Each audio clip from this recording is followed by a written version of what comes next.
রহমানির রহিম। তোমরা সবাই কেমন আছো?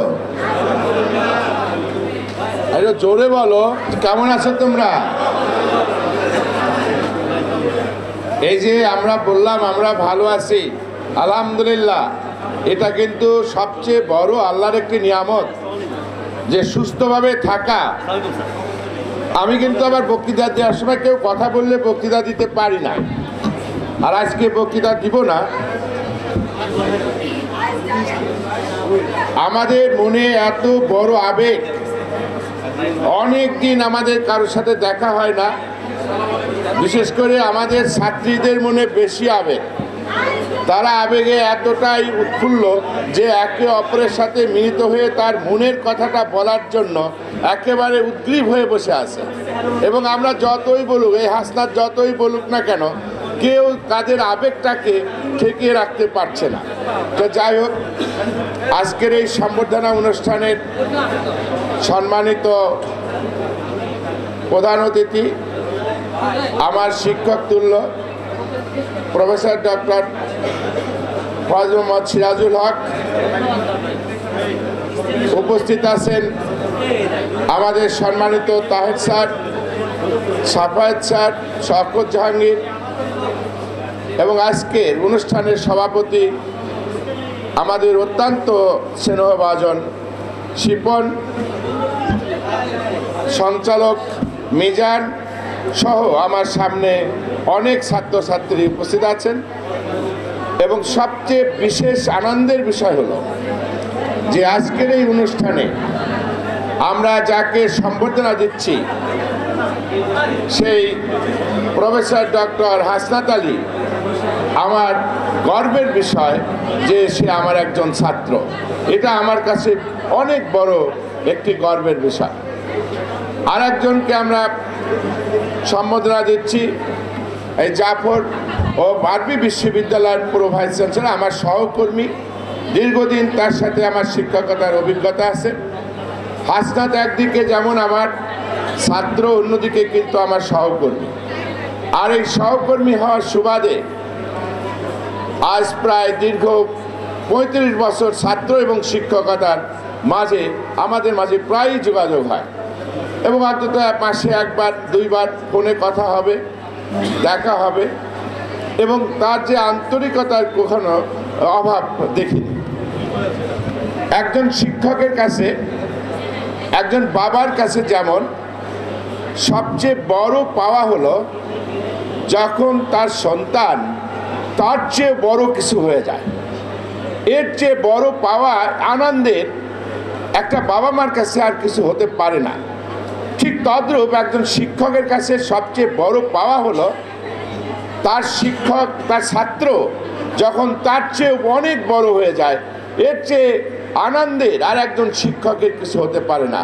আমার সেই আনন্দ আজকে বয়ে যাচ্ছে আমার হৃদয়ে, যে এত বড় আনন্দ আমার, যে আমার ছাত্র সে সব পরাজয়ই কিন্তু পরাজয় না।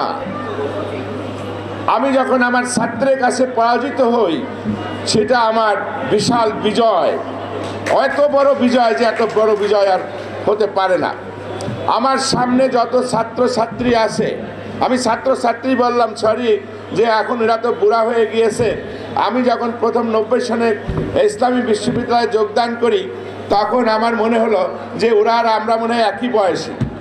আজকে যখন এই অনুষ্ঠানে আসলাম, তাও দেখি যে আমি ইয়াং আছি, আমার ছাত্রই মনে হয় অনেকে বুড়া হয়ে গিয়েছে। এখনও আমার কাছে আমার মনে হয় যে আমি ইয়াং, যে আমার এখনও সেই আগের মতোই আছি। আমাদের এখানে এই যে ফয়েজ স্যার, তারপরে আমাদের তাহের স্যার এবং সাফায়েত স্যার, এই তিনজনের সাথে আমার একটা নিবিড় সম্পর্ক ছিল। স্যার ওই কোয়ার্টারে দোতলায় থাকতেন আর আমি নিচতলায় থাকতাম। প্রতিদিন আমরা একটা আড্ডা হতো, আমাদের ইন্টারলেকচুয়াল আড্ডা। সেই আড্ডায় আমাদের সিরাজ স্যার এবং তাহের স্যার আর সাফায়েত স্যারের যে জ্ঞান গর্ব আলোচনা, যেটা আমি শিখেছি ওনাদের কাছ থেকে, রিয়েলি ওনারা অনেক পণ্ডিত ব্যক্তি, অনেক পণ্ডিত ব্যক্তি। আর এই তাহের স্যার তো একটা পান দিত, সেই পান খাওয়া থেকে আমার পান খাওয়া আর অভ্যাসী হয়ে গেল, এখনও টুকটাক আছে, এখনও খাই, একেবারে খাই না যে তা না। তাই তার সারি কিন্তু তার জন্য দায়ী, এই পান খাওয়া শেখার জন্য। আমরা জীবনে যদি সৎ থাকি, সততার সাথে কাজ করি, কেউ আমাকে আটকে রাখতে পারবে না, কখনোই না। আমি একদিন যাবই। একটা মানুষকে বেঁচে থাকার জন্য তার কতটুকু প্রয়োজন, বিশাল কিছু কিন্তু প্রয়োজন নাই। আনন্দ করে থাকার জন্য বিশাল কিছু প্রয়োজন নাই। আমি স্ট্যাটিস্টিক্স থেকেই বলছি যে একজন মানুষ জীবনে যা উপার্জন করে তার মাত্র 6% তার নিজের জন্য ব্যয় করতে পারে, আর বাকি 94% হলো তার পরবর্তী প্রজন্মের জন্য রেখে যায়। আর কি বলবে, যদি আমি চোর হই, চুরি করে যদি টাকা আনি, আমার নাতি ছেলে নাতনি বলবে যে আমার নানা একটা বা দাদা একটা চোর ছিল, নইলে এত বড় বাড়ি টাড়ি এত সম্পদ বানালো কোত্থেকে? কি দরকার অসৎ পথে উপার্জন করার? সেই জন্য জীবনটাকে ওইভাবেই সাজিয়েছি যে সৎভাবে নিজের জীবনকে চালানোর জন্য যতটুকু প্রয়োজন ততটুকু হলে যথেষ্ট, সৎভাবে উপার্জন করে চলার জন্য।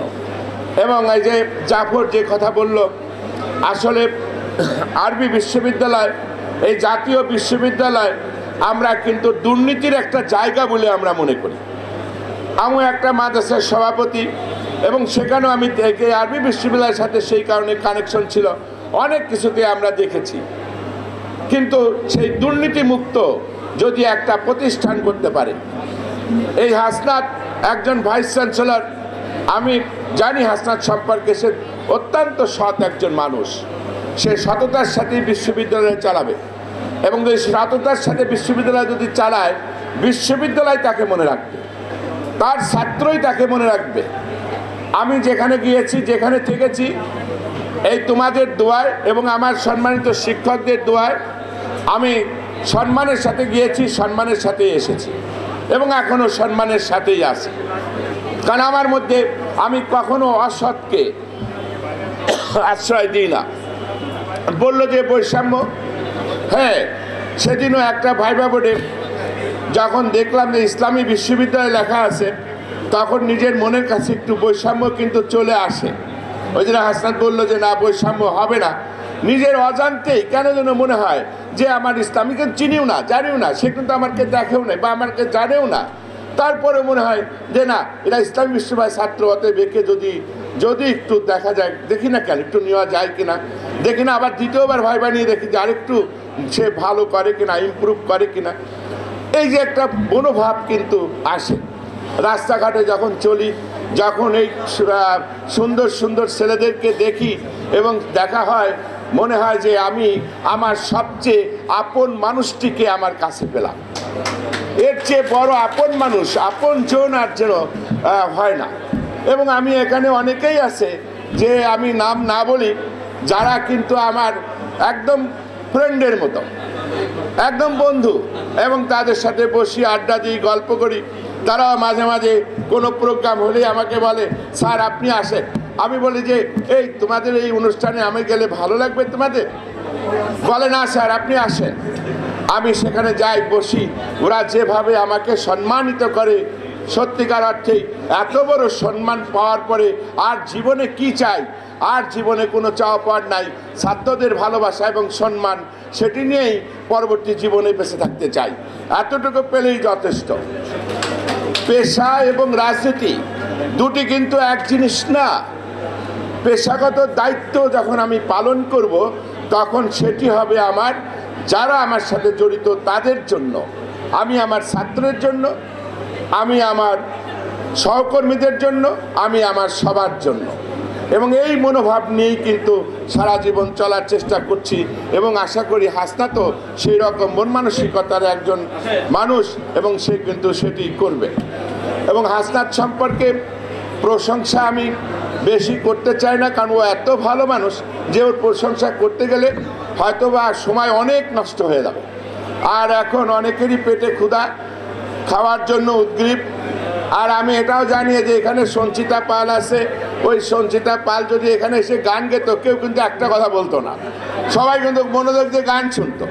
আর আমি যেমন আমি তার গান গাবো না, কি বক্তৃতা দিব, এই স্যারের বক্তৃতা বহু শুনেছি আর কি শুনবো, তাই না, এরকম মনে হতে পারে।